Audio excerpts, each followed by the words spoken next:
Welcome, everyone. My name is Allie Taylor.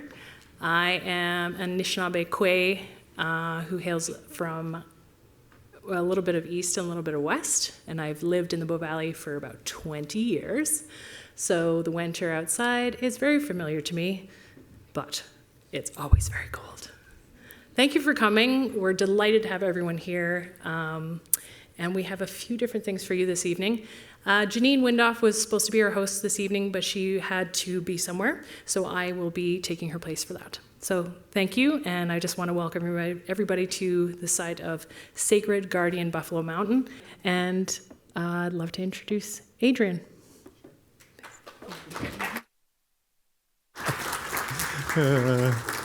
Great. Well, is this one working? Can you all hear me pretty well? I might go back and forth between the two. I kind of like more informal sort of talks than actual talks. But thank you, Ali, for introducing me, which I love. I'm going to say that was the quickest introduction I've ever had. I kind of like it. and also to Janine too. I know unfortunate incidents. So I think it's give my best, and thank you so much. Okinuksukwa, nestetitanako apoyiskumapi ksukwaota, natutu siksika, in Blackfoot. Well, hello all my relations. My Blackfoot name is Little Brown Boy. I still have my childhood name. A few elders have told me that I should be getting an adult name one day soon. I turned 60 on December 4th, so I don't know. We'll see if I'll ever get one. I kind of like the fact I still have my childhood name because it can make me, I can still act like a young one, I think. Anyway, and also I live and work in my studio is on the Siksika Nation, which is 2 hours east of here. I live, where I live is the former Old Sun Residential School Garden. I just live down from that school. Old Sun being I am part of the Old Sun clan. I'm also part of the Heavy Shield and Bear Chief clans as well. And a few other ones too. I'm always actually kind of surprised what families I'm related to. So it's good to be back at the Banff Centre for this evening. It's part of the Decolonizing the Narrative conversation series. So thank you for inviting me to speak on that. I've called my talk Not for the Faint of Heart, the continuum of decolonizing the Western art practice. And I'm just going to say, when I say continuum, it's an ongoing thing. I don't think it'll ever end in my lifetime, sadly, but you never know. So we as artists are part of this movement, I think, to shift everything in the world, and that's what we do as artists. Just a bit of background about myself. Again, I'm from the Siksika Nation. I went to residential school. I'm an interesting case because my father ended up, was a residential school student at Old Sun and down south in Kainai. And then he was one of the first waves of Indigenous people that once the church was handing it over to the government, they were hiring Indigenous people to work in those schools. And my father was one of them. So he was an administrator. Interestingly enough, working for an organization that was meant to kill the Indian inner child. At that time, he says, though, they started to allow the students to go home and speak their language. So it was a movement, a decolonizing movement by hiring Indigenous people in those schools. Tough one, though, because, in the end, they still were what they were. And, regardless of working there, he and I had some interesting conversations about those years and stuff. So I started in nursery and went right to grade 4. So really in residential school, but also day school. So that was my experience. And very similar to many other people who have attended residential schools, it was not a good one, full of abuse, both physical and sexual, mental, and such. You would think because my father was working there and I went home at night that those things wouldn't have happened. But they did. And it's one of the things, through the years, the evolution of talking about residential schools. There was a time when we never talked about them. Then there was a time when we sort of reluctantly talked about them. And now we're very open in talking about them. And I think it's very good because in my journey, it certainly helped me to understand my history, but also my trauma and how that trauma manifested in my life. But also, one of the things that saved me in many ways was art. And so that's why I ended up becoming an artist. What connects me to the Banff Centre here is actually kind of interesting. My father was also in the military, as was I, and he used to do cadet camps up here. And so as a kid, we'd also come to Banff, and so he and I would walk up Sacred Buffalo Mountain quite often. It was a regular little trek, and I like to also tell people at the centre here that hardly any of this was here at those times. And so it's interesting seeing the evolution of this place as well. In the 90s, I was in politics, and I came actually, it's funny because I know there's some leadership people here as well. I took a number of those courses in the 90s when I was in politics. I was serving my nation as a tribal councillor for 4 terms, so we'd come up here and do different things as well. So that connected me to this place in the 90s. And then after that political career, I asked myself, what is it that I want to be when I grow up? And it was an artist. So I actually went to the Alberta College of Art and Design then, now the Alberta University of the Arts, got my bachelor's of fine arts, and then majored in painting. And then I immediately went to the University of Saskatchewan in Saskatoon and did my master's of art there, and ended up living in Saskatoon for about 10 years. And then after my father passed, we came back home to Alberta, and now we've lived here since 2014. So yeah, that's a bit of my history, and it's interesting enough now, just recently I was on the board of the Alberta University of the Arts, and now I'm the chair of the Alberta University of the Arts. So I'm the first Indigenous chair in their 100 years.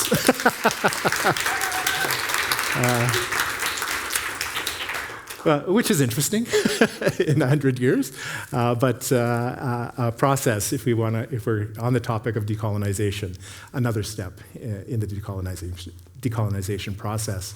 I often say that if you're in the presence of an Indigenous person, you're actively decolonizing. So think about that. Because as Indigenous people, we share a lot about ourselves and a lot about the world and environment we live in, and our stories. It's basically our stories. And in sharing those, you get a bit of a glimpse into our lives and how it's been. So this is kind of how I'm sort of structuring the talk, is just sort of going back and forth in relation to decolonization, but looking at works that I've created over the last number of years. In specific, more my public artworks. And this is where I like to say, public art is not for the faint of heart. If you're an artist and you get into the field of public art, God help you. If there is a God. I say that for the atheists, which I sometimes am. But nonetheless, the reason I say that is because it's a whole other realm, because when you're dealing with public arts, you're not only dealing with the public and their opinion of art in a very open way, but you're also dealing with different levels of government, be it the person or people who are commissioning it, and then if there's other levels of city or federal or provincial government. So you have to deal with all the government layers. And if anybody who's ever dealt with government knows, it can be a very interesting process. So anyway, I'm going to be sort of frank tonight. I'll probably say a few things that hopefully won't shock anybody. But I also have to be tempered a bit, because I'm also working within organizations and working with clients that I'm bound by contract to be discreet. But at the same time, I think it's important to reveal the workings of organizations in order to understand how it is for Indigenous people to work in not only the public realm, but with governments and stuff like that. Because even though we have come, and I believe we have come a long way. Like, I even think about the Banff Centre here even 20-some years ago. Much different place.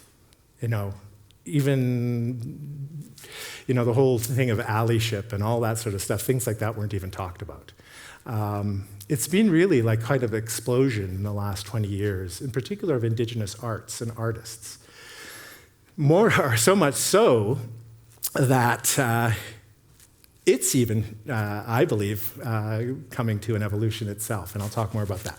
So let's get into some images, and I just wanted to sort of introduce that to make it sort of a bit more of a sort of a casual conversation. And then afterwards, we're going to have a little bit of a question and answer, and then actually, if you have any questions as well, I think it's important for me to ask those.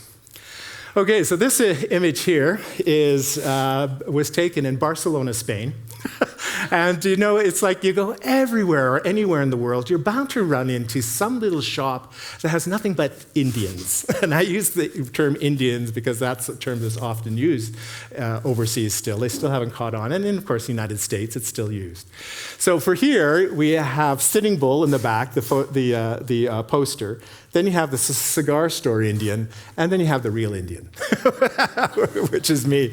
So it's kind of funny, because going into that store, there were postcards of my own relatives that, you'd take a look at and you go, oh my God, not making a commission on this. Not that it's all about money. And then it sort of brought me back to, of course, Christopher Columbus in Spain. And it was, I had to write this down, King Ferdinand II and Isabella, who basically gave Christopher Columbus his marching orders. So when I was in Barcelona, I decided to go find those steps and go stand on those steps. See, when you think about this, as an Indigenous artist, I am in a continuous act of decolonization. It doesn't matter where I am, who I'm with, what I'm doing, I'm decolonizing. So decolonizing can happen anywhere, any place, anytime. And I'm also a performance artist. So sometimes I'll just do things where I am. And so this was part of that process, is visiting these sites and thinking about that historical sort of context, and just thinking too that in the exact same place at a different time, this individual was coming over to the Americas to discover us. And when you think about that, it's just kind of crazy. Time is an interesting concept too. At the end of Las Ramblas in Barcelona, there's the big monument to Christopher Columbus. And so I'm like walking around the city, kind of looking at this monument, going, oh yeah, that guy. And it's kind of funny too, because he's not even pointing east, he's pointing southwest. I ask these questions. So again, it's even false in its own sort of way. But at the bottom of it too, there are all these reliefs and carvings of Indigenous people, often in a subservient manner. Kneeling down is often our pose, or scouting is our pose. We have all these historical poses that we have, and a lot of them can be found in monuments, which I find interesting, and which sort of is a precursor to my own sort of now experience with monuments. So anyway, as I'm walking around, I'm thinking, oh, what can I do here? How could I subvert this? I think there's this, I like the word subvert. I like to subvert things. I think it's interesting when you subvert things. And so anyway, I decided to do an impromptu performance, but it was more a photograph. And so I was thinking of Christopher Columbus himself, standing there pointing, and I did that. Pointing back to Columbus. So this is what really decolonization is all about, is pointing back and then actively sort of being active about that. But when you think about Indigenous monuments and Indigenous place, for me, nature, the environment is where I get my inspiration. This is Sheep Mountain in southern Alberta. It's one of our holy places as Blackfoot peoples. And these are the sites that inspire, that cause us to understand our relationship to the earth, to each other, to the animals, and such. So this is sort of, when I think about Indigenous monument, this is what it sort of comes to. There's also the medicine wheels that are all across Turtle Island. This is Majorville. that's south of us, southeast of us. And so these sites are all have many purposes through times, but a lot of them are for healing and connecting to the cosmos and such. So then we all of a sudden make a quick turn to the colonial monuments. And this is King Edward the VII in Queen's Park in Toronto. As we know, there's a big pushback against monuments. A statue such as this across the Americas and around the world. As we know, a lot of monuments are to individuals who are very nefarious. And for Indigenous peoples, when they go by these things, all they see is a dictator and somebody who's harmed them. For the vast majority of the public, they see them as heroes. So you have right away this built-in conflict. I am of two minds. I do believe that a number of them should be removed from public sight, but I don't think they should be destroyed. I've never felt they should be destroyed. I look at Germany after the Nazis were in power, and all their monuments and stuff like that were taken down, but they were put into museums. And I think it's really important because it gives context about time. And also an artisan made it. I'm an artist, and so I have to stick up for artists in some ways. Even though they might have not been. They could have been racist artists. And it's interesting because I think it's really important as a tool, a teaching tool, but we can't forget our history. It's also the same for residential schools. Majority of them have been torn down across this country. We still have one on our nation, the Olson Residential School, and it transitioned into a college. It still holds the pain and the trauma that it caused. And I know a lot of my own nation members would love to see it burn down. They've told me so. And there's a few occasions where I felt it should as well. But then it's like this erasure. Once it's gone, it's gone. And you don't have that physical place anymore to just point at and say that that's where it happened. And you don't have it as a teaching tool as well. So I know my nation's been thinking about turning it into a museum of some sort once the college, they're looking at another college and thinking about doing something else with it, and I think it's important to sort of contextualize it and in some way maintain that history and understanding of those places. Because when you think about it, and when I talked about earlier over time, most of us only have 100 years. At the most, if we're lucky. So we get this huge changeover of people every 100 years, if you think about that. And how much we forget. We forget a lot, and I think we're starting to see that right now. We're starting to see a lot of forgetting of history, a lot of forgetting of things that happened in the past, things that were supposed to inform us on how to act in the present. That's starting to really change, and we're starting to see the results of it. Fascism is on the rise around the world in a big way, I think more so than people actually realize. I try not to live my life in fear, and I refuse to do that. But it is concerning, and I think it's starting to happen here too.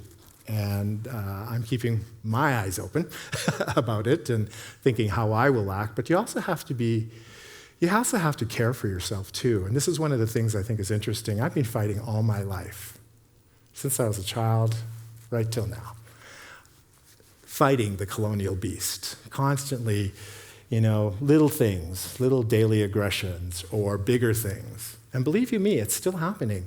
There's a time when I thought, well, when is this going to stop? And it doesn't. It doesn't stop.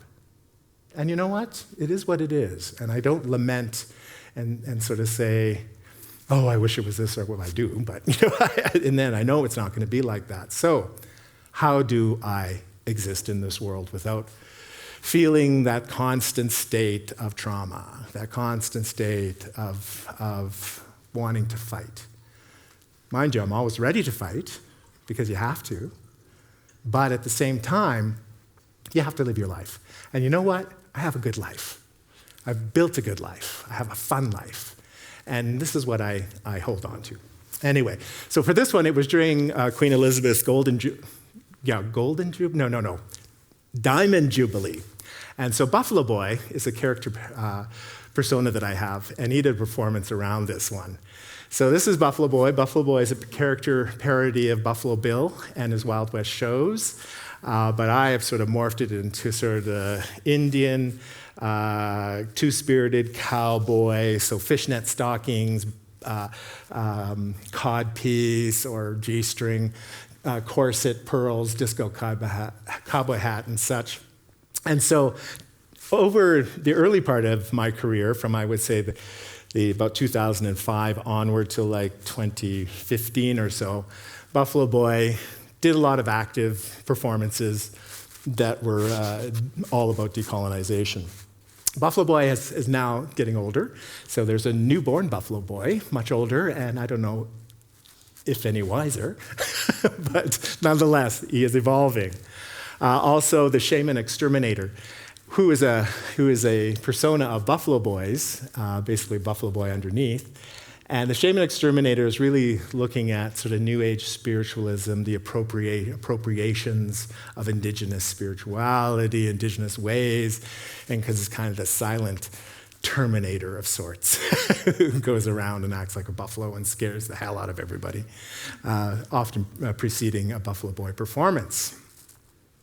So this one is just the Coal Jubilee in Toronto, curated by Wanda Nanabush back in the day. It was part of a whole performance series. So Buffalo Boy and the Shaman Exterminator took over Queen's Park and basically did a whole performance around the King Edward statue. And it was called Buffalo Boy's Coal Jubilee, because often coal is seen as the opposite of diamonds. And so it was all about the Coal Jubilee. And so Buffalo Boy basically had a whole pile of coal and just wallowed in it. And then did a whole bunch of other stuff around it. Buffalo often does different actions in different ways, and there was a video that played behind it that sort of chronicled the entirety of the colonial project in Canada. The Queen, who Buffalo Boy actually really likes. It's one of the weird sort of juxtapositions for some of us Indigenous people who are treaty people, because we sign treaties with the Crown, with the Queen Victoria, the Great Mother, and she, and some of us still have a little bit of a love for her. And I don't know why, but we do. Because we signed them, and it is a relation to a country or nation-to-nation relationship. So I find it interesting. So a lot of Buffalo Boy's work often has relationships to the Queen, or the Queen, all sorts of queens. Oh, here we go. And Buffalo Boy likes to get down and dirty in a lot of the performances. And it's so interesting in public performances because, some people just walk on by. They're not sure. Other people are very scared. I did a public performance as Buffalo Boy here in Banff many years ago. I walked the streets of Banff as Buffalo Boy. And you have one reaction where people actually engage with you, or the other reaction where people are kind of like, don't even want to know you, are very afraid of you. And sometimes people will attack you. So you got to be careful for that. So you always bring an ally along to make sure that doesn't happen. Didn't happen in Banff, but whatever. Ini, or the buffalo, is a major source of my inspiration as well.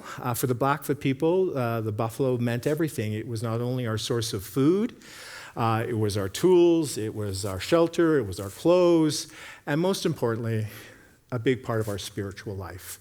We are a matriarchal society. The Mutokiks, the Buffalo Women's Society, is our leaders in many ways of the societies. And they show us the way. So for me, the buffalo is everything. It is estimated that there were 75 million bison in the Americas pre-contact, and it was in a very short period of time. The slaughter reduced it down to probably less than 100 animals. That is pretty significant. So you can imagine how that impacted all Plains people, all people who relied on the bison. It really impacted us severely. And so it's often a subject that I use within my work. This is actually my very first public sculpture at the First Nations University of Canada. I was approached by a group of women who had either their own daughters or female family members who had gone murdered or missing. So they asked me to create a monument or a memorial to murdered missing women and girls. And it was one of the most heart-wrenching but important public projects that I've ever taken on. To sit and listen to the stories of the families was so important. And I think that's one of the most important things you can do as an artist, or any of us, is listen. Listening's important. And so a lot of those stories, were incredibly heartbreaking, but important, as I said. And so I did a piece called Bison Sentinels, and it's 4 bronze bison sitting on poles, like fence poles, with 4 rings in the 4 directions. And in the middle, I planted a tamarack tree. And I brought rocks from Manitou Beach, which is considered a holy lake in Saskatchewan, and put them around the base of the tree. That tree now has grown completely through that. I went and saw it the other day, or not the other day. I just ran to Regina. This past summer I was there, and I took a look at it, and I was really pleased because it actually did exactly what I was hoping it would do, that the tree would actually grow and eventually sort of fill out, and you would not necessarily lose the monument, but it would be within the tree itself. For this project, I was approached. There was no budget whatsoever.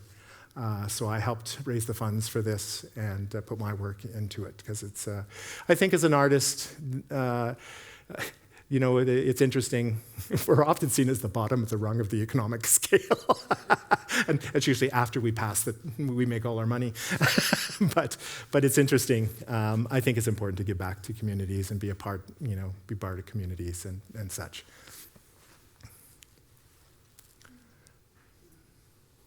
And interestingly enough, with all the bronze theft that's going on, this one hasn't been touched. So knock on wood on that.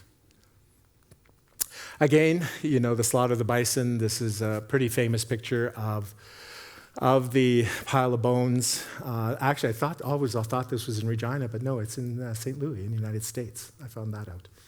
And it just gives you a little glimpse at the breadth of destruction that happened. And I always thought this was a very interesting photograph. And I've used it many times in my own work as paintings or sculptures and such. But it led me to this work, which is in the collection of the Remy Art Gallery in Saskatoon. And it's called Beyond Redemption. And it's a taxidermied bison with 10 bison hides that are draped over black crosses. Because often I find religion is complicit in the colonization process and such. But it was interesting because I actually created this work right here at the Banff Centre. And I had elders come into my studio to take a look at the work at this time. And it was really interesting because this is what I really love about art, is that I can have all the intention in the world to say that this is what it is or whatnot. But it's you, the spectator, you, the viewer, who has your own histories and your own ideas that come to the work and help speak more to the work. And so the elders said, well, no, that actually, they all look like motokiks that are sitting around. And I was like, ooh, okay, so that's good, and such. So anyway, the question posed that, given the slaughter of the bison, given the situation that Indigenous peoples have faced in the Americas, is it beyond redemption? I think it's a good question. North America is one of the most ecologically devastated ecosystems in the entire world.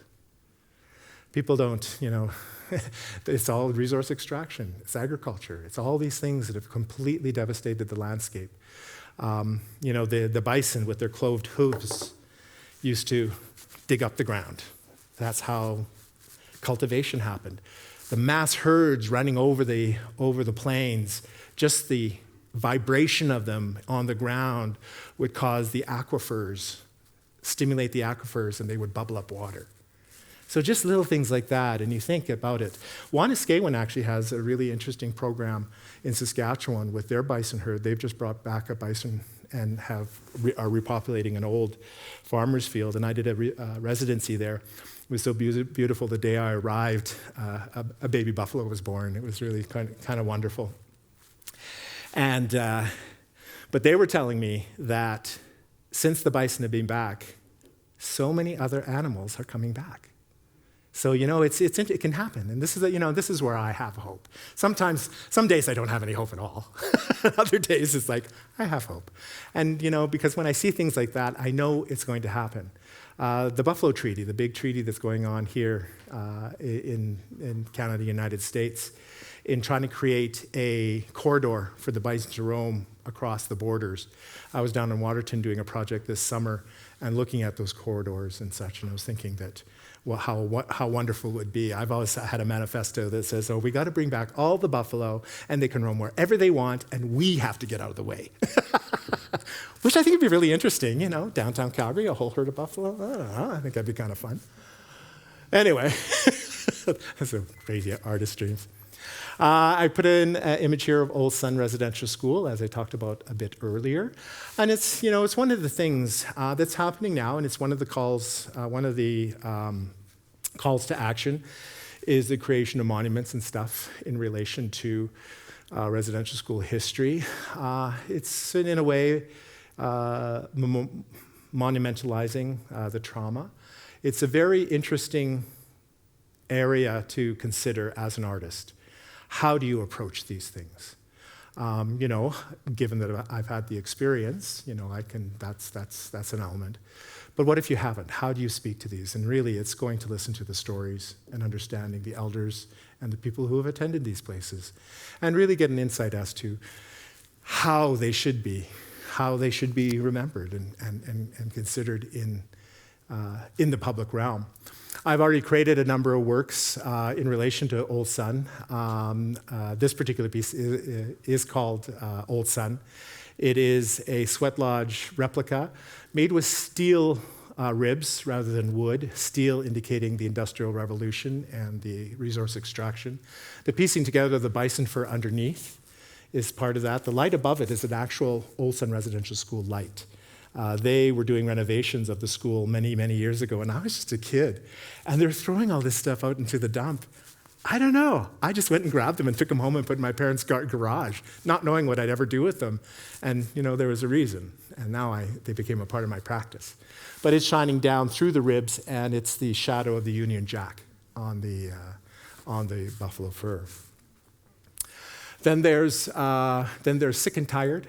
This piece, that's actual bed from Old Sun Residential School as well, and 3 of the windows from the school. This is in the collection of the Mackenzie Art Gallery in Regina. And I took a bison robe and configured it into a human form on the bed, left the mattress off, and then shone a light through, so it kind of looks a bit like a stretched robe underneath the bed. And I filled the windows with feathers and backlit them. Those places were they were incarceration. They're the places of incarceration. My father tells me that, he'd look out those windows and his family only lived about 5 miles that way. He could probably see the house from the top of the residence, but he could never go. Once when he was about 5 years old, he said he ran naked from the shower all the way home down to North Camp, and only to be brought back. So, you think about those things and the trauma that they cause. And I think of so many kids looking outside those windows, suffocating in many ways. And that's why I put the feathers in there. This project I did with the Whitecap Dakota First Nation, along with my partner Happy Grove and Jean-Sébastien Gauthier. And it was that time when the government of Canada was building monuments to the War of 1812. And interestingly enough, Chief Darcy Bear and his council applied and got money for that to speak about the Whitecap Dakota's history in the War of 1812, which has a great history with the War of 1812. That was, if I ever to look at a project that decolonized, that was decolonizing. Because the whole process, we met with Chief and Council, we met with the Elders Council, we met with the Cultural Council, we met with members of the community, and then we took it into the schools, and we worked with the students. And from them, we got all the ideas that we could, and as it turned out, they wanted their Chief Wapasha to be remembered, Colonel Robert Dixon, who is the Indian agent, but actually turned out to be a military guy who recruited a lot of the Dakota people for the war against the United States. And interestingly enough, he married a Dakota woman, Totowine, and they had 4 children. And the youngest one, Helen, would have been about 4 years old at the time of this monument. So we decided to put her and the daughter in as well as witness to the exchange of flags, the British flags, between the two. And they're standing over the medicine line, which is the border between Canada and the United States. And we did pictographs of the Dakota's complete history on the medicine line. And then the bronze teepee, and then the 4 directions, which speaks about the conflict and such. It was really funny because the teepee's done in the Dakota style. And each one of those poles weighs about 400 pounds. And it was so funny because we needed cranes and everything to we did it ourselves to put it up, and we had an engineer work out the locking mechanism and stuff like that. But we were using this crane to put it up, and this truck goes by. Obviously, there's some First Nations gentlemen in it, and they yell out and they say, "That's not a way to put up a teepee." And we kind of laughed and we said, "If they're 400-pound poles, they are." So, the fun things that can happen when you're installing. Again, and at the end, we had the kids imagine their future, and the last pictographs are all the kids' pictographs of the future. And it often had teepees within cities and stuff like that, little flying cars. It was very cute. Interestingly enough, talk about colonial sort of process. Not King Edward, who is it? Prince Edward, the king's son. Is it Edward, the youngest? Harry. No, not this king. His brother. The Queen's, Edward. Yeah, Edward. Yeah, he came and actually unveiled it, which was kind of like funny. And it was so funny because you know how these things go? They like introducing everybody. Everybody was schmoozing and loving themselves sick and blah, blah, blah. And us artists were still standing over here. They had made no mention of us. So afterwards, we had to run up to Prince Edward and say, "Hi, we're the artists," which was kind of funny, I thought. Anywho, so this is one of my first sort of forays into bronze and working with bronze. I've now become sort of old school. I like bronze. Kind of interesting. I love working with it. So this was a bison. This was with another corporation, or this was with a corporation, which is different from working for sort of municipal or provincial or federal government. It was a lot of an easier process, actually. They, of course, had the money, and they knew how much money, and they did it, and they got you to do it. So this is at Trinity Developments in Pascafou Slopes in Calgary, and it was a huge an old bronze, or I consider this like a very old bison, like a million-year-old bison. And so it's in bronze, and it's on a block, and I actually did a lot of pictographs on the blocks. Something weird, because often in our story robes, bison robes, where we tell our stories, there's little celestial events, and sometimes like a comet or something will precede a great sickness. And it was interesting, just that there was Hail Bob that just happened, and I put it on that thing, and within a year we had COVID, which was really interesting. I thought the relationship there. There's also a more abstract piece called Sweetgrass Bison that's on the same development. And this one is cut in a certain way that you can move around it and the buffalo disappears and reappears. So again, that sort of history. So I think if you really sort of delve into my work, you'll see the layers of colonial sort of decolonization and actually history. This is a piece I did at the Calgary Public Library, the new one downtown. It's called Calgary and Alberta Past, Present, Future Count. So for the block foot, we had pictograms that was a part of our written language.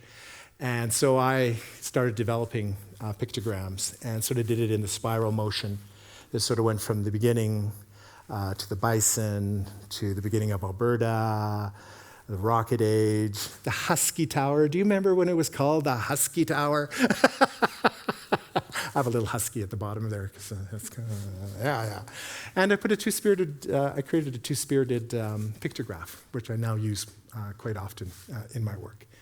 The black snake, oil, that's a Lakota prophecy. I've decided to put that there. Climate emergency with the earth in the lightning bolt. But then I went to bees as a sort of a sign of hope. I'm a beekeeper. I've been keeping bees for 13 years now. And they have taught me so much. I have to say, it's one of my most favorite things to do is beekeep. And then it sort of moves out. This is universal teepee, goes into the universe. We often have connections to the stars, so it talks a bit about that.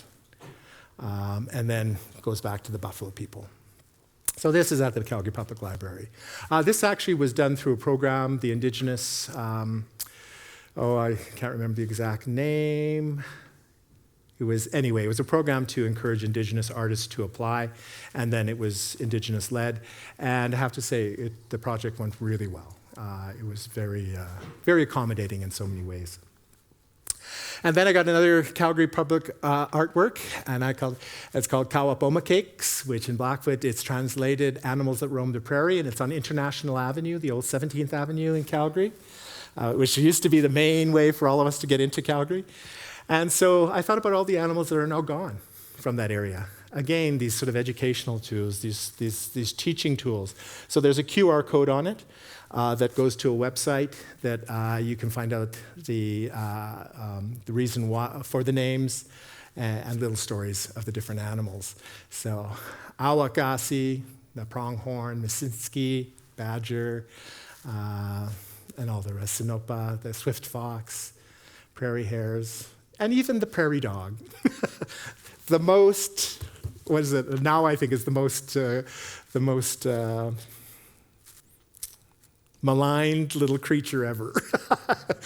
Not only does there mass killings all summer on the highways, but you know how often their farmers don't like them either. But they're interesting little folks. Umokokota.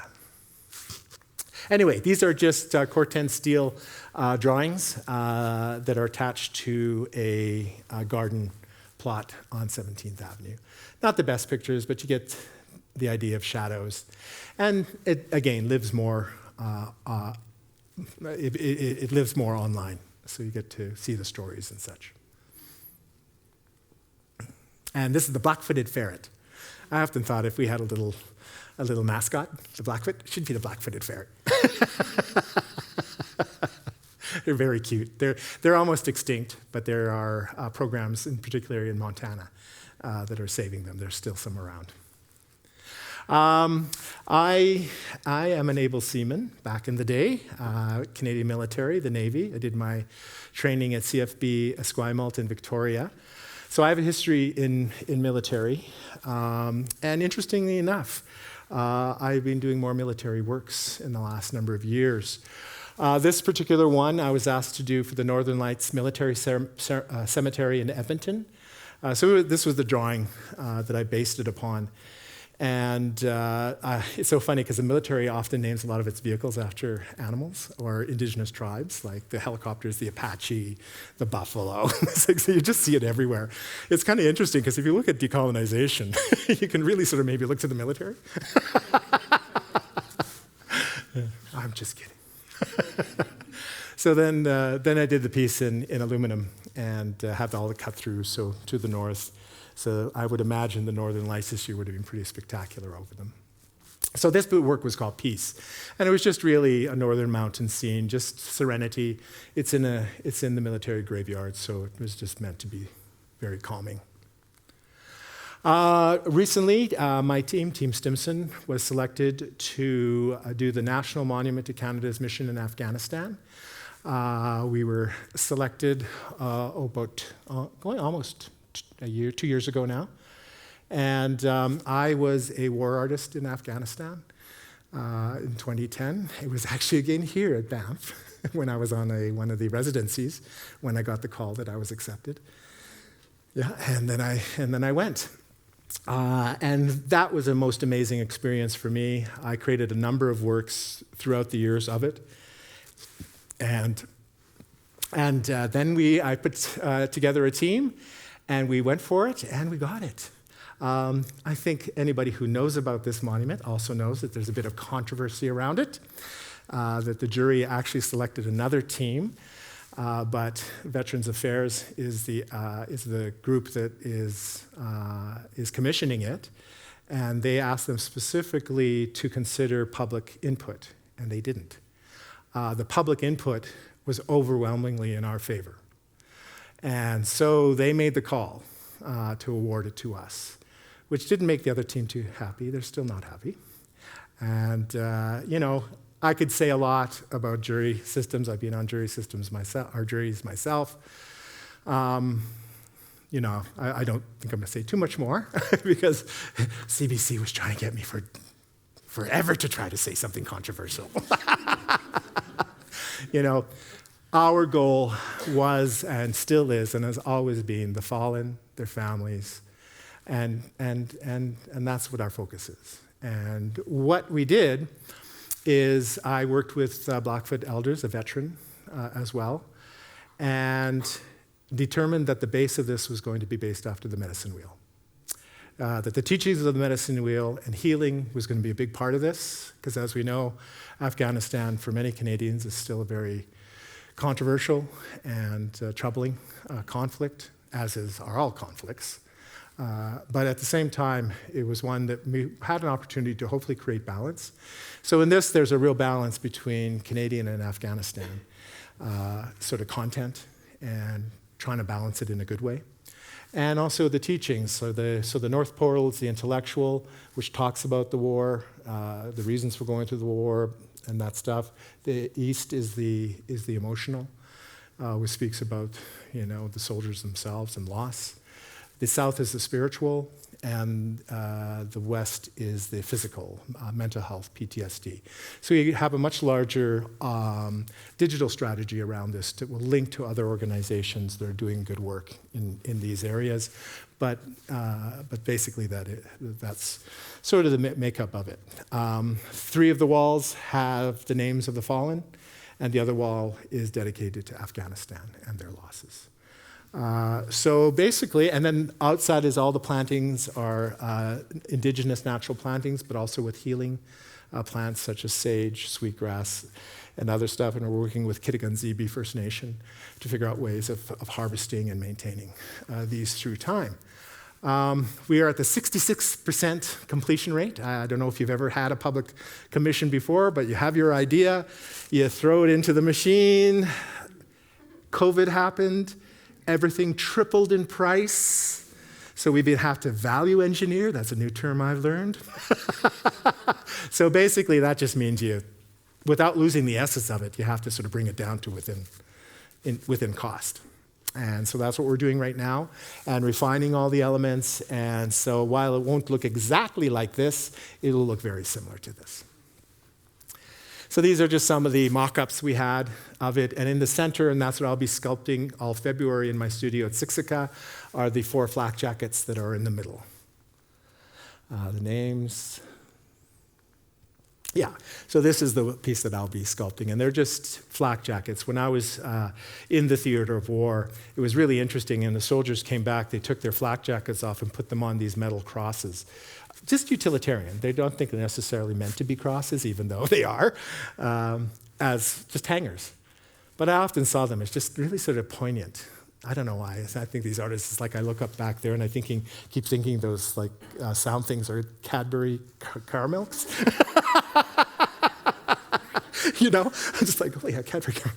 Anyway, so we see things. We have different ways of seeing. And so for me, and then there's going to be 13 maple leaves and then the relief map of Afghanistan in the middle. 13 maple leaves for 13 years Canada was in the conflict, and coincidentally 13 provinces and territories in Canada. Just recently, Airdrie, we got a little commission there for their multi-use and library building, which is just going up, so this will go up this year.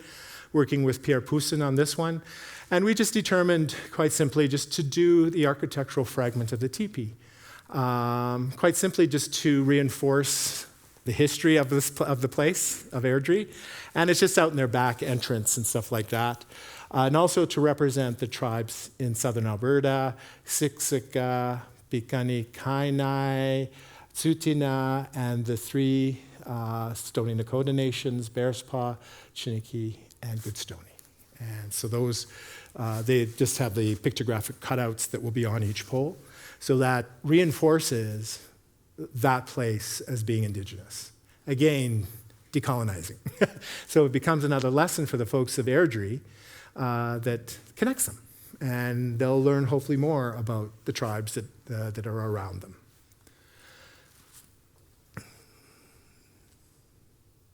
And it's a landmark. It's going to be, we, again, value engineering. We had to bring it down a little bit, but not so much. You'll still see it from a distance. And now, I think I'm getting pretty close to the end of the talk. But now that it's interesting, as an artist, I've sort of coming full circle in many different ways. I started off working on bison robes in a project called Wrapped in Culture with some Australians, and they have the same practice with possum robes. And it just basically tells, in the possum robes, it gives the whole history of the individual, and they're often buried with it when the time comes. For buffalo robes, we use them in many ways. Winter counts, which are basically gives you the data on the tribe over a particular period of time. War exploits are often on robes. Sometimes family sort of events are on robes. And during this process, I had an epiphany, a most wonderful epiphany, as we were making these, and of course we'll sort of try them on and stuff like that. And when I tried it on and I just thought, imagine the day when these were worn freely in camp. And they were like walking around encyclopedias. If you think about the bouquets, the children or anybody would just see these things walking around and they're animated. And they would just see their whole histories sort of moving in and around. I often thought that was really, for me, it was really a special moment and sort of connecting with my own culture. A moment of decolonization. It was this sort of this getting back to the source in a way. And it was sort of a really good feeling because then I suddenly realized that there was something I liked to do. So for this one, we just did all of us individuals, like our handprints, our own symbols, and our territories. So all our territories, both Australia and in Canada, like Siksika Reserve is there for me, and then there's some other countries there for symbols for other Australian folks and other First Nations that were working on this project. And they have a technique of burning into the robe. So I tried that for the first time. I haven't really done it since, but it's an interesting process. And that's kind of how they look when you put them on. And then I did another robe. I was approached by the humanities department in University of Calgary, and someone had done a research on all the other stampede stories, the ones you never hear about. Which I gravitated to right away. It was like, okay, let's find out these other stories. So I read all the stories, and from the stories, I created all the pictographs of the other stories of Stampede. So again, each one of these little symbols has a story that goes along with it. And then it was framed by Glenbow Museum. They had a great person who decided to put it on the wood there. But it was interesting because I kept asking myself the question, do I have the rights to do this? Do I have the rights to do this? As an Indigenous person and artist, you always have to ask these questions because these often involve cultural protocols and such in working with these. And I knew, I would talk to different elders and they say, oh yeah, go ahead, you'll be okay doing it. But I never felt totally comfortable until I got another great opportunity. And this was with Red Crow Community College in Kainai. They had invited a bunch of Indigenous artists to create works. And so they asked me to do the Blackfoot Territorial Robe, which was a great honor. But a part of that, which was a bit surprising, but also delightfully surprising for me, is they felt it was very important that I be transferred the rights to do buffalo robes. And so they asked Elder Bruce Wolfchild and Sophie Tailfeathers, and together with the elders, we went through ceremony, and I was given the rights to create buffalo robes. So now I have the official rights to do it, which feels good. You know, if you think about it, you know, it wasn't as if I was doing something wrong. It's just I knew deep down that I had to do something more. And that's those things that I think it's one of those things that happened with the Colonial Project is the erasure of our knowledge internally. That, you know, it's not always really apparent, and we really have to go and ask people, and we have to find out for ourselves. And for me, this was a really wonderful experience because just the act and the song, it was recorded, and I'm glad for it because I have the worst memory ever. And the song he sang, I have to remember the song. And he told me, you go listen to the song because now at some point in my history, I have to transfer the rights to somebody else. And in doing that, I have to follow the same protocol that was done by me. So again, the transfer of knowledge, the continuum of indigeneity, and how that it was interrupted, and now it's coming back. And so I think that this is a really wonderful opportunity to do these kinds of things. So there we go. And this one, I just really focused on all the waterways, the sacred sites, and the animals and the plants. That's the territory. That's what sustained us. That's what kept us going. And it was a pretty big territory from the Yellowstone right up to Edmonton, into Saskatchewan, and into the mountains. So that was a pretty big territory. And there's the robe itself in the space. And how it looks. They basically took a photograph of it and then blew it up in vinyl and put it on the wall. And then we have the real one just below it on a pictograph. Yeah. So that was a really wonderful project, and in so many ways has now caused me to do it even more. I just finished this 2 days ago. And this is for the Isopi Elementary School in Kainai. They asked me to do the 11 Blackfoot values. So these are the 11 Blackfoot values, to be Blackfoot, everything we're given to do with spirituality, taking care of each other, all of these things. And so there are 11 on there, and then I put three errant buffalo with one little baby buffalo, just to give balance. But now this is being photographed, and it'll be put onto a big, printed onto a big disc, and the words will be in around the circle that corresponds with each of these in Blackfoot, and that'll be up on the wall in the students' cafeteria, and just below it are 11 sandstone rocks that I have chosen, and they're carving the pictographs into each one of the stones. So the students can go and actually feel them and do rubbings, and again, brings them closer, trying to look at these educational ways of teaching and connecting and stuff like that. So yeah, so I'm good. It looks like I'm going to be doing more of those. I have another one I'm making called the Colonial Gauntlet for the opening of the Glenbow Museum, which will speak about colonization as a gauntlet that is very similar tonight, that it is a continuum, that it always feels like you're running down this alleyway filled with people hitting you from all directions. So anyway, it's going to be interesting to see how that one turns out. Anyway, so that's just sort of gives you a bit of a glimpse of the public works that I've been working on that I see as sort of decolonial agents within the public sphere. Again, it's only been what I would say within the last 10 to 20 years that you're seeing more Indigenous artists doing public works. You didn't see anything before that. Like I really didn't. And so it's good. It's good that these things are making it into the public realm. There's more of an education happening. One of the interesting things that I'm doing right now is I've been engaged by CBC. I can talk about this because it's been announced. And we are looking at the history of Norval Morrisseau.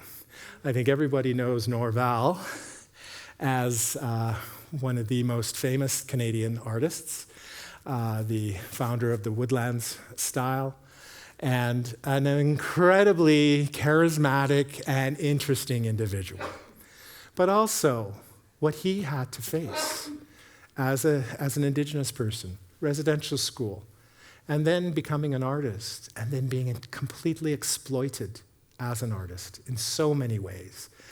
The story is incredibly fascinating. There are a lot of good people along the way, but there are some pretty evil people along the way too. It warrants a movie. Honestly, it really does.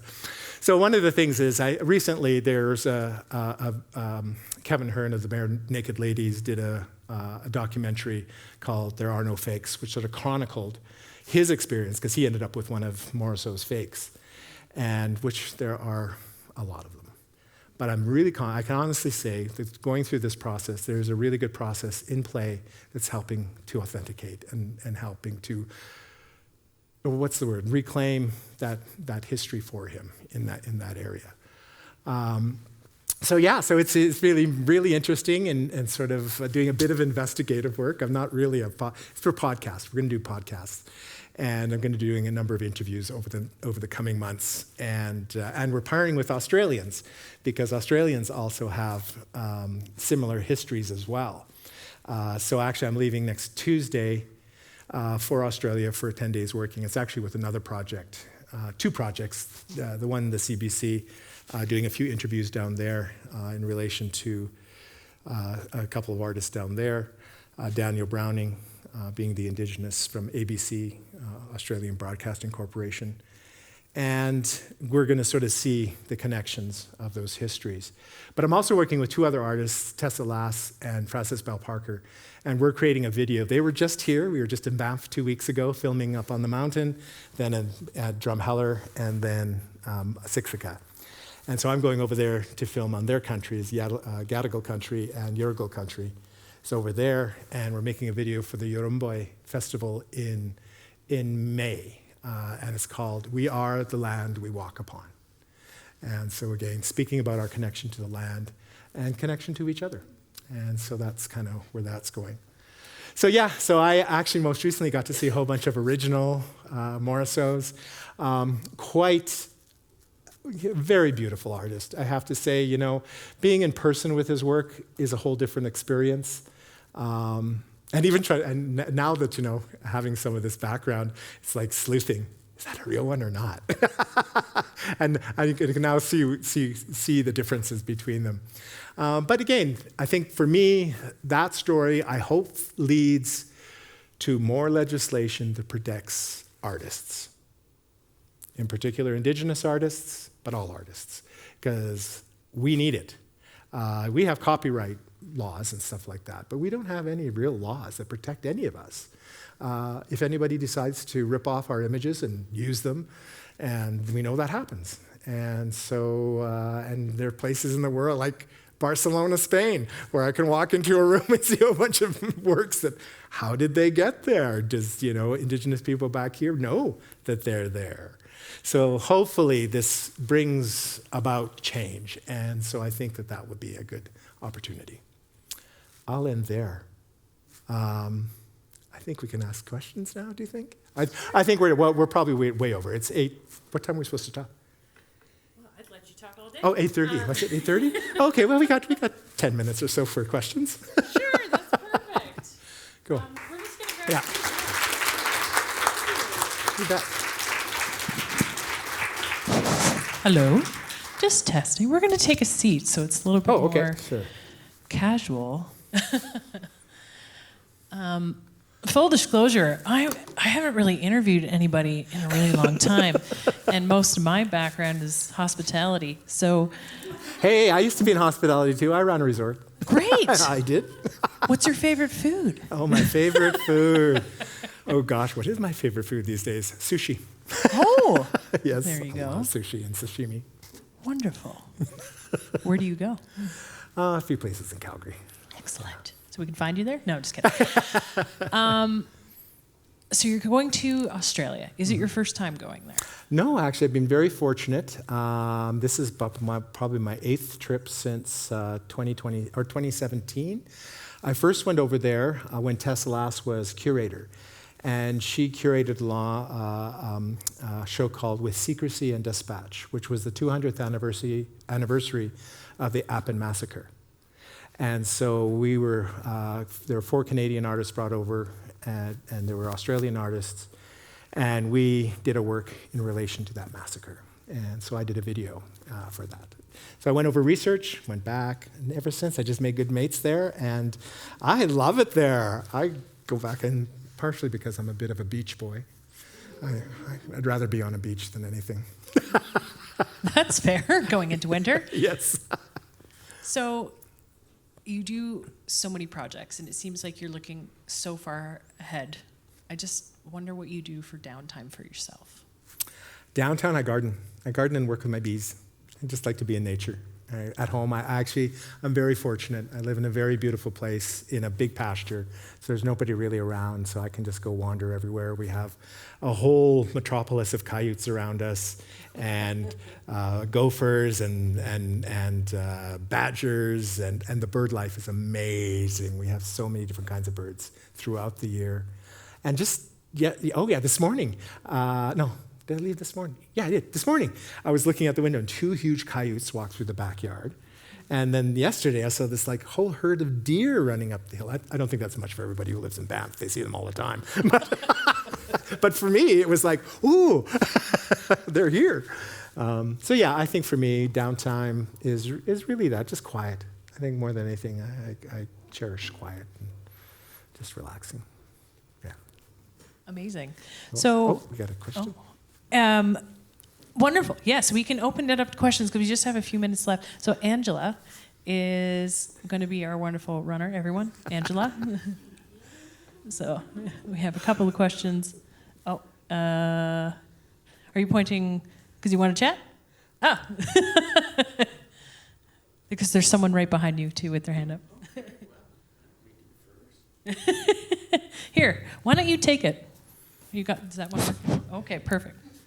Thinking about your 25-year-old you and almost 60-year-old you, how have you changed or evolved as an artist over that 35 years?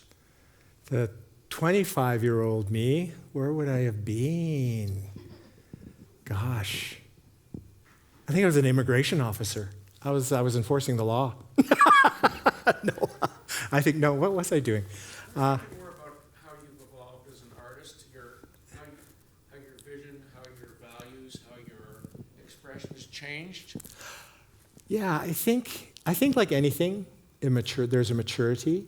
I think there's more. I remember it was really good when I was as a performance artist. I did whatever the hell I wanted to, and didn't give a darn about anything. Now I'm a bit more reticent, a little bit more careful, in the sense that I consider more. I guess I don't want to bring harm. I think that's one thing that's really interesting. I would think. I don't want to say toned down, because I still think there's a force there, but I think it's this sort of more relaxed. I think more you do your practice as a person, as an artist, you become more confident in what you're doing, even though sometimes I still don't know what I'm doing, which I think is a good thing. But I think there's a maturity there, I think, and I don't know quite how to sort of say that. I was actually thinking this exact thing because I'm coming back here in January to focus on my painting, and I was thinking about my painting. It's like, well, how is my painting? Like, where am I as a painter? Am I just sort of pumping out these images that I don't, where's my style? Do I even have a style? So these are the questions I think I'm starting to ask myself more about sort of, not necessarily more defining oneself, but becoming more sort of confident in what you're doing.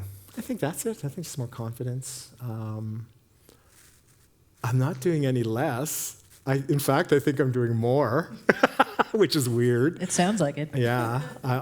Interestingly, in the last couple of years, I've never been more busy in my entire life, which is a good thing, I think. But at the same time, you have to take care of yourself, because I do feel that too, that there are moments of like, I don't wish I didn't have to do that, but I do wish.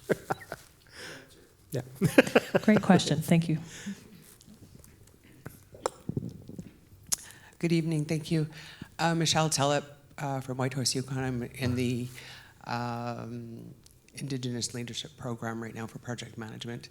Thank you for your talk, and you have beautiful artwork. And I appreciate that a lot of thought and effort goes in, and a lot of research goes into your work. That's very, very great. I was interested, what caught my attention was your statement regarding creating legislation to protect artists, traditional artists. And I'm wondering if you know of any work that's being done to move that forward. Well, I think it's stalled right now. That's what I'm understanding. Actually, Norvell's case that was in the courts and such, it was there that they're starting to make some headway. But of course, this requires legislators, MPs, and everybody to sort of take the reins and take it through that process. And it's been really hard, from what I understand, to get anybody to do that. As we know, sadly, the arts often come last in these kind of discussions. So I don't think it's gone anywhere in the last while. I know I looked online a couple of weeks ago and I didn't find anything. I just said, and I know that I think it was 2 or 3 years ago, the resale rights for artists' works was put into place. But that's interesting too, because I think there's a lot of subversion by gallerists on that one. So I don't know if that's actually been a benefit or not. So yeah, there's always a way to get around these things. Yeah, thank you. I was curious about that because in the Yukon, there's a lot of talk on Facebook, like social media right now, about non-Indigenous people creating art for sale, and the Indigenous artists are talking about trying to find a way to protect that. And so this is why I was asking the question. Yeah, and it's what it's going to take, a real concerted effort. I think there's like CARFAC and a few other organizations who are very strong at forwarding these things. But I think it is going to have to take a groundswell or something to happen in order for it to really be pushed. That's what usually happens. Something has to be so outrageous that something is finally done. But I know the United States has certain laws that protect their rights, and in Australia as well. They're much further ahead, I think, in those areas. But why aren't we? Yeah. Do you think that with the creation of this podcast and bringing this topic up, will reach a broader audience that maybe it might bring it to the forefront so that it is highlighted and maybe prioritized? I would hope so. And it's interesting because I was looking at the statistics of who actually watches podcasts, and it's people from about mid-20s, or I think early 30s to mid-20s, early 20s. So that's the group that's going to make it, that's going to make the change. They've got to. So hopefully they listen to the podcast and get somebody inspired to do something. Well, and I think, to be fair, there are people who are doing things, and they need to be helped to do it. Absolutely. And when is this podcast going to be aired? Probably won't till the spring sometime. We're just doing all the taping right now. All right. And research. I've never read so much. I'm starting to see Norvell and everything I'm doing. And I'm thinking, oh my God, maybe I'll start painting like Norvell. Oh no, maybe I'll start making things. Spooling. Well, it was actually, as an artist, when I started looking at all the one of the things I said was, well, how would we paint a picture of this? Just the whole intrigue and all this sort of. It's like in an investigator's office, you have all the little sticky notes, who leads to and how to what and what. So I thought that would be an interesting painting to do. Maybe I'll do that while I'm here. Oh, and that would be really cool as like a picture for the podcast as well, right? The forefront Exactly. of the investigative style of it. Yeah. There we go. You have a question? Hi. Here? Hi. Yes. First of all, I would like to say that it was a great talk. Thank you. I loved it. My question was more on looking into the future. What is your vision for the next 40 years, since you said you're already 60? So what do you think for the next 40 years in terms of Indigenous art and Indigenous artists? Where is this going to go, and what do you want it to be? Yeah, geez, it's funny. There was a time in my life when I kind of figured that I would never make it past a certain age, and all of a sudden now I'm thinking, geez, I would like to make it to 100. So yes, what would I like to see? Well, I think what's happening is what I've already witnessed in particular the Indigenous art world is a huge explosion. When I was there was a lot happening in the 90s, absolutely. In the 80s, there's always been something happening, but you really didn't hear a lot about it. In the 90s, you kind of heard about it.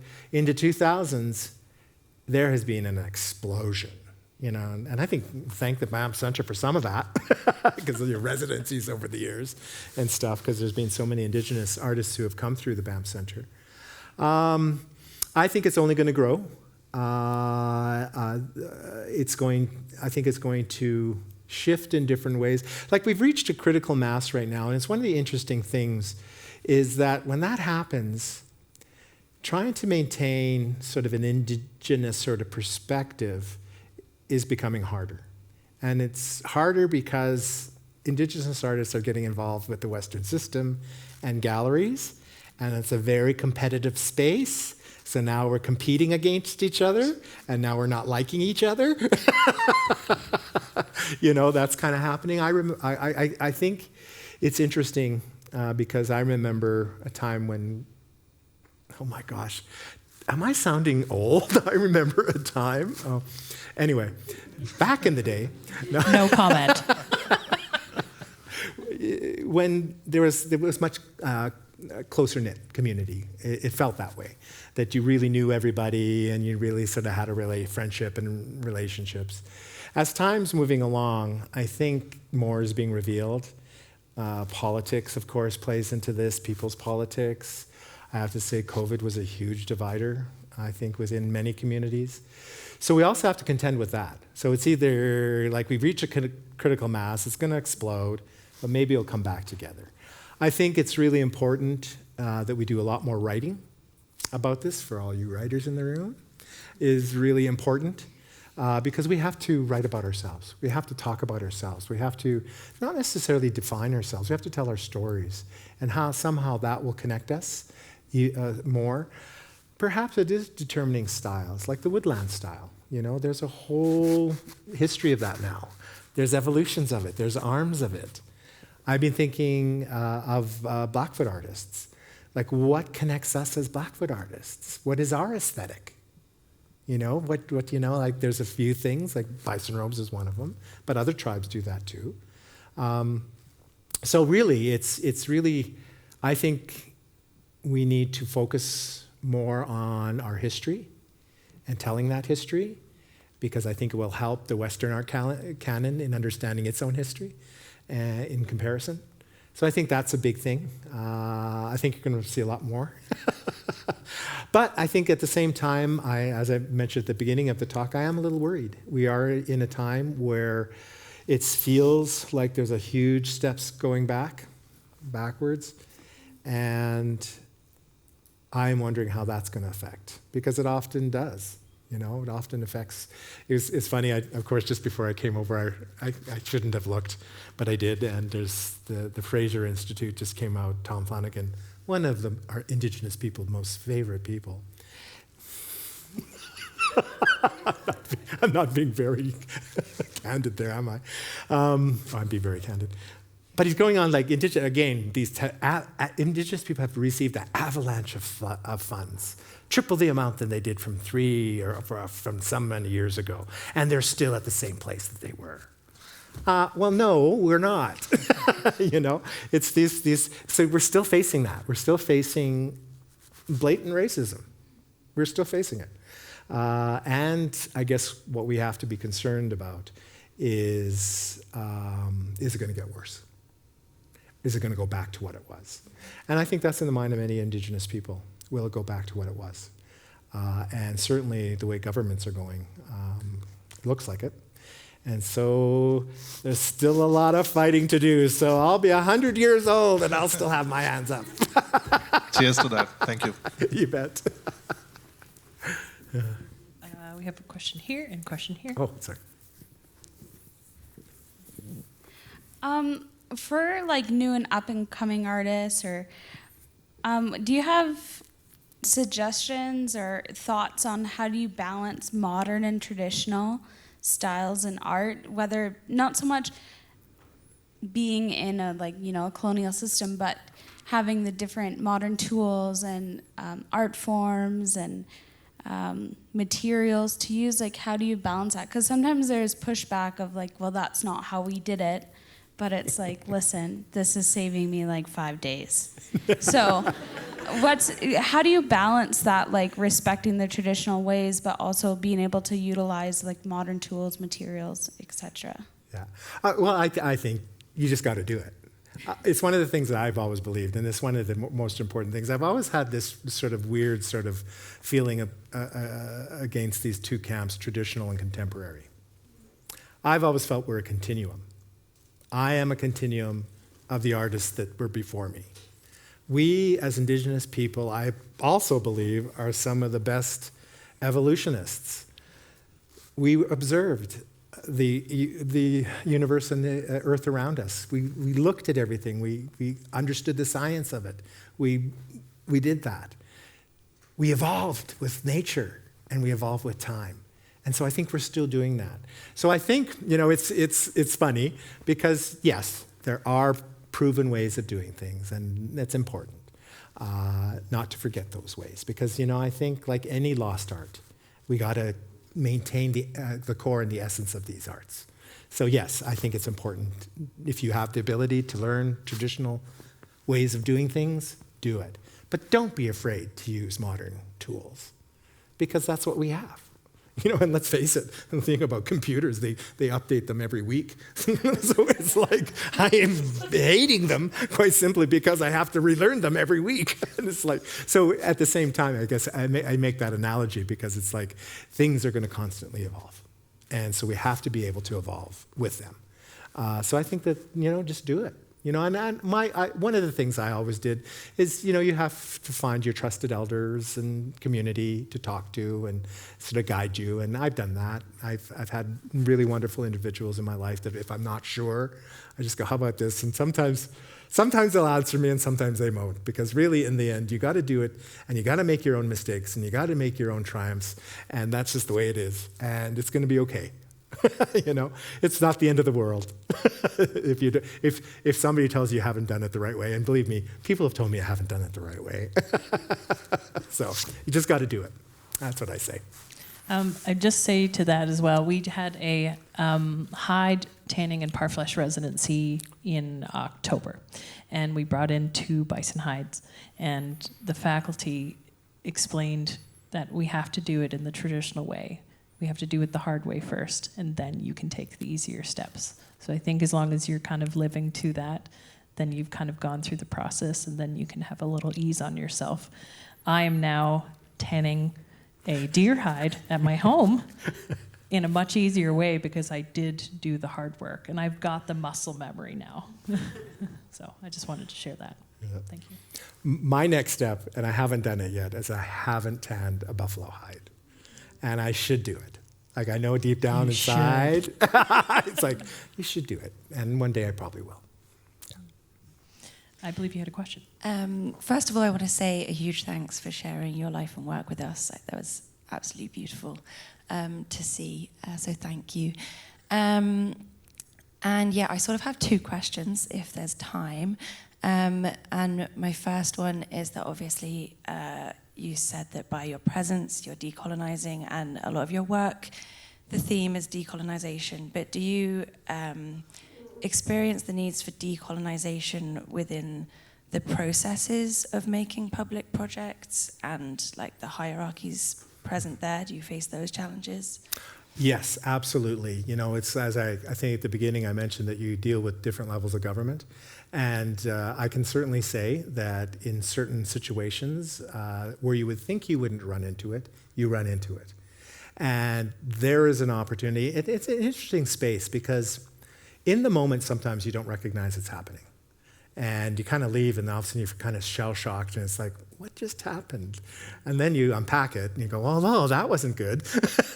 So you miss the opportunity to sort of in the moment do a correction.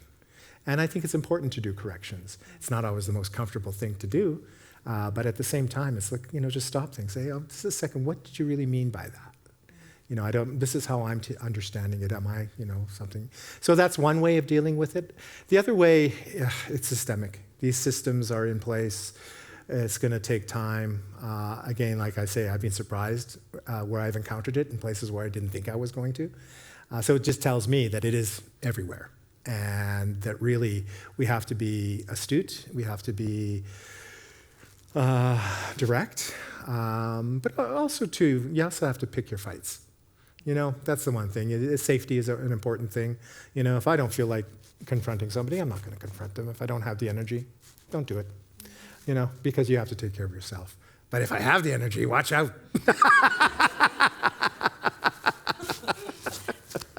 If I've had a bad day. No. I also want to say that too. I think, kindness is important. We're living in a world where people are not kind anymore. They don't seem to be. It seems like we're moving away from that.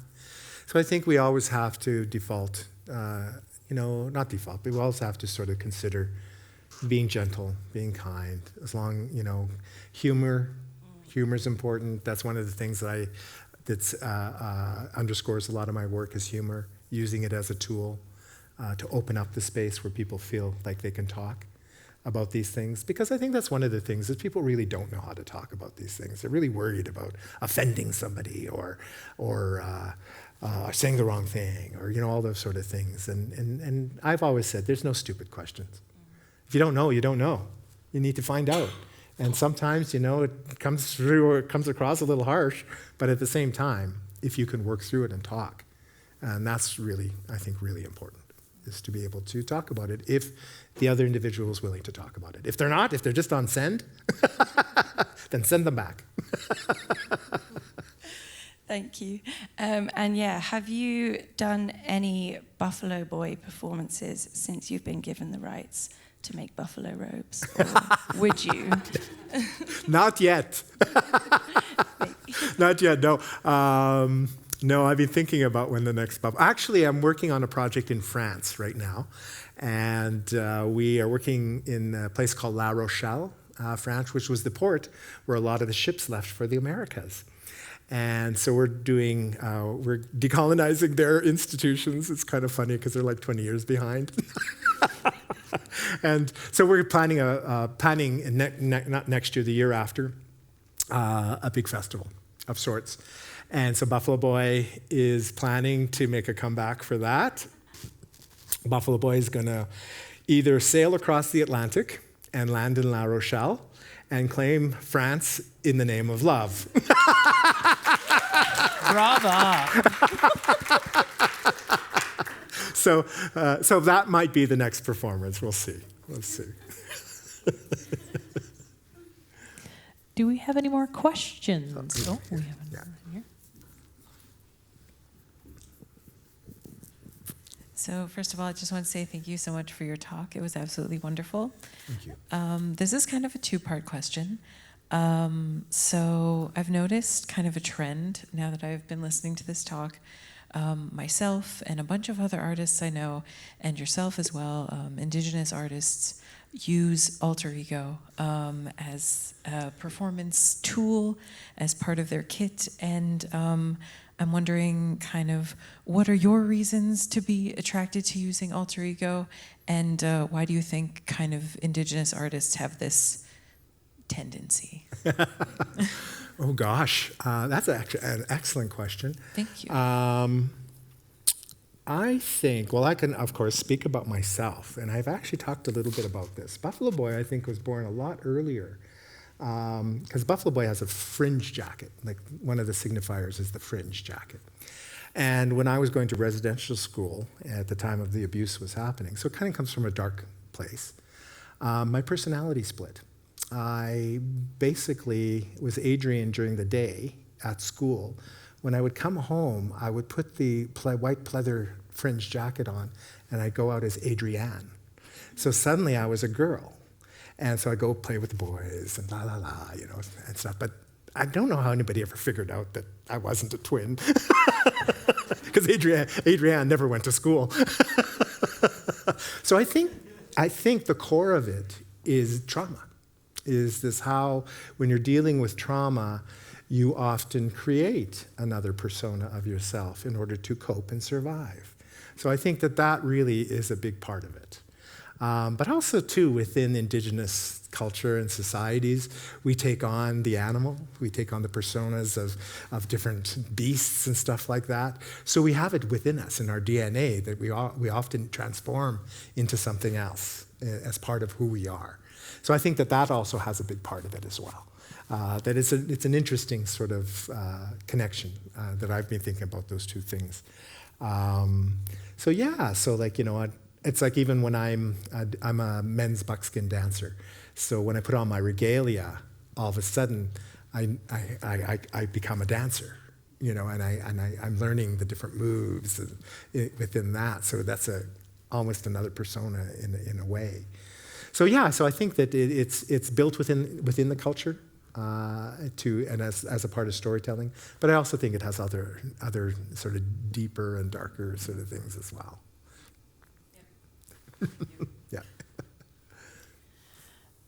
I'm not sure if anyone has any more questions. We have gone over our time, but I'm happy to continue. So if not, I'll give you another second. Any questions? Anyone? Okay. No, I just want to say thank you to all of you. I've always appreciate an audience, no matter what. You take the time and the energy to be here, and I want to acknowledge that. Thank you. Thank you all for being here.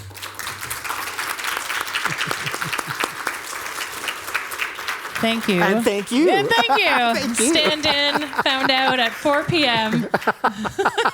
And you're not nervous at all. You're I'm all right. You're a great interviewer.